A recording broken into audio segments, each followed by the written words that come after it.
یہ کیا کیا؟ یہ کس کا بیٹا ہے؟ کس کا ولد الحرام ہے یہ؟ اور اے مریم، نہ تو تمہارا والد کوئی بدکار آدمی تھا، نہ تمہاری ماں کوئی بدکار عورت تھی. تم تو ایک اعلیٰ گھرانے کی، ہمارے ہاں کے اعلیٰ دینی گھرانے کی فرد. کیا کیا تم نے؟ یا اخت ہارون ما کان ابوک امرأ سوء وما کانت امک بغیہ فاشارت الیہ. حضرت مریم نے اشارہ کر دیا، بھائی اس سے پوچھ لو، بس اشارہ، یہ بھی نہیں کہا کہ یہ اس سے پوچھ لو.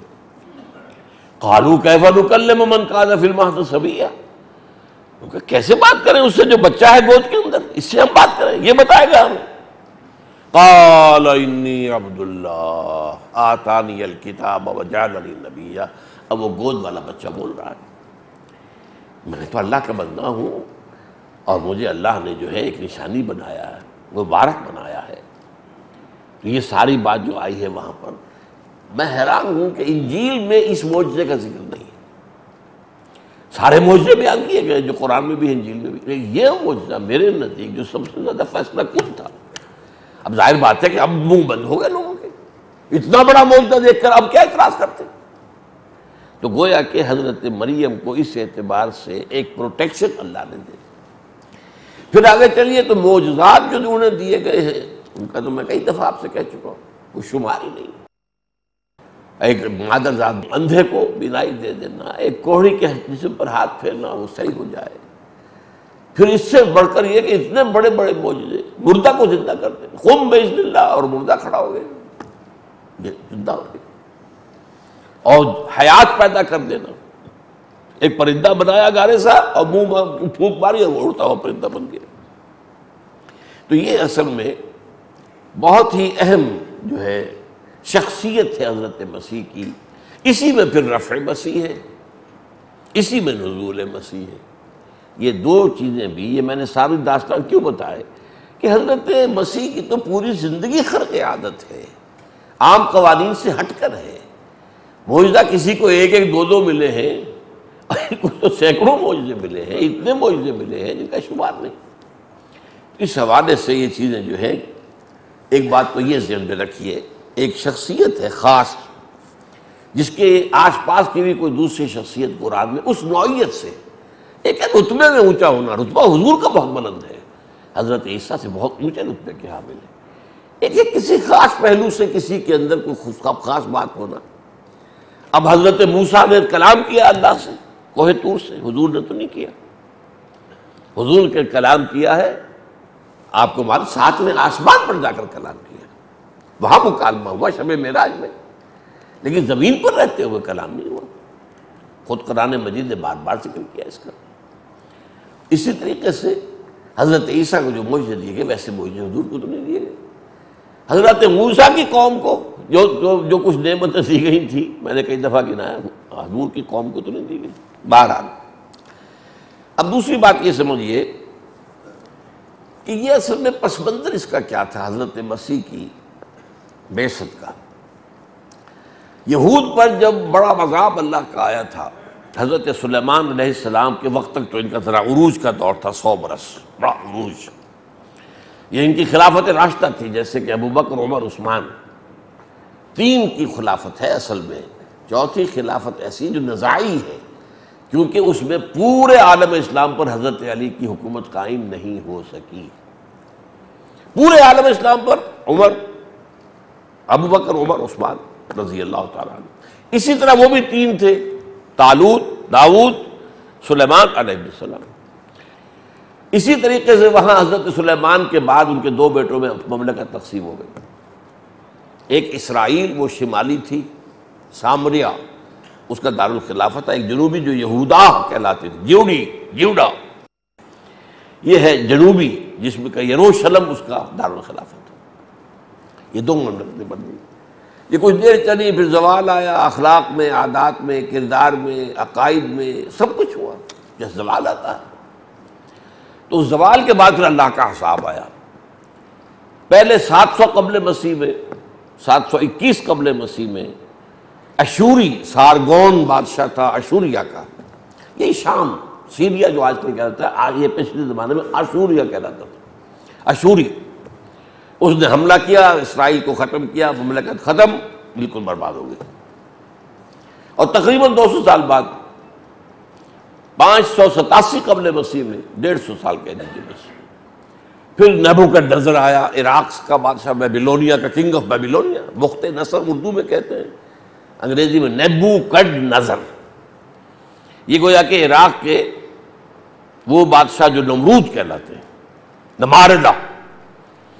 مصر کے بادشاہوں کو کیا کہتے تھے؟ فراعنہ، فرعون۔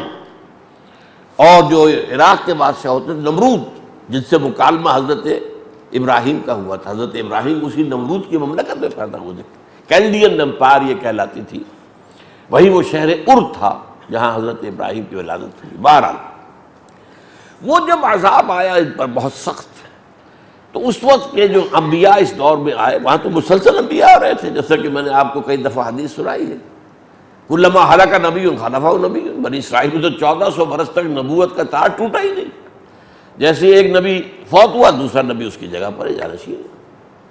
داؤد فوت ہوئے، سلیمان ہے، وہ بھی نبی ہے۔ تو کئی نبی اس دور میں جو آئے، انہیں خوشخبری دی تھی کہ یہودیوں تم پر عذاب کا وقت تو آ گیا ہے، بہت برا وقت آیا ہے، لیکن ایک مسیح آئے گا، اللہ ایک جو ہے مبعوث کرے گا ایک نبی کو، ایک رسول کو، جو تمہیں اس پستی سے نکال کر لے جائے گا، اور تمہیں دوبارہ جو تمہاری عظمت تھی داؤد اور سلیمان علیہ السلام کے دور کی عظمت، اس دور سے تمہیں ہمکنار کر دے گا۔ تو یہودی مسیحا اسے کہتے تھے، مسایا۔ وہ حضرت مسیح آ گئے، وہ جو پیشنگوئیاں تھیں پوری ہو گئی۔ یہودیوں نے نہیں مانا، ہم تو نہیں مانتے۔ یہودیوں نے کہا یہ تو ولد الزنا ہے، اس کا باپ ہی نہیں معلوم کون ہے۔ بلکہ ان کا کہنا یہ تھا کہ اس کا نکاح یا اس کا رشتہ ہو چکا تھا، یوسف نجار تھے، ایک بڑا ہی تھا کارپینٹر، لیکن ابھی رخصتی نہیں ہوئی تھی، اس سے پہلے ہی یہ لوگ یہ آپس میں انہوں نے وہ جو ہے جنسی فعل کیا ہے، جس سے یہ نطفہ ہوا، تو یہ ولد الحرام ہے جب تک کہ رخصتی نہ ہو۔ اچھا، عیسائیوں کا بھی عقیدہ یہی ہے کہ یوسف نجار سے اس کی نسبت ہو گئی تھی لیکن رخصت نہیں ہوئی تھی، لیکن ان کا کہنا یہ ہے کہ جیسے حضرت مریم کے سامنے ایک فرشتے نے آ کر بتایا تھا، خوشخبری دی تھی کہ تمہارے ہاں وہ اللہ کے خاص حکم سے ایک بیٹا پیدا ہوگا، ایسے اس کو بھی جا کر ایک فرشتے نے بتا دیا تھا کہ تم اس کو اب یہ نہ کرنا، اس کے اوپر تہمت اگر لگ گئی ہے تو حاملہ ہو گئی ہے رخصتی سے پہلے ہی، تو اسے تو وہ کر دیتے سنسار۔ وہاں تو بڑی سختی کے ساتھ سنساری کا قانون نافذ تھا، سٹوننگ ٹو ڈیتھ، راجم۔ وہ خواب کے اندر بھی وہ ڈرتا ہے کہ یہ وقت وہ دیکھ رہا ہے کہ میں مریم کو میں پتھر ماروں گا۔ اسے مریم سے محبت بھی تھی، شادی ان کی ہو چکی تھی، وہ رخصتی نہیں ہوئی تھی۔ پھر فرشتے نے اسے کہا کہ نہیں، اس کے پیٹ میں جو ہے وہ کسی انسان کا نطفہ نہیں ہے، وہ اللہ تعالیٰ کا خاص حکم ہے، کلمۃ منہ، اللہ کا ایک خاص کلمہ ہے۔ تو چنانچہ ان کی شادی ہو گئی، پھر باقاعدہ رخصتی ہو گئی۔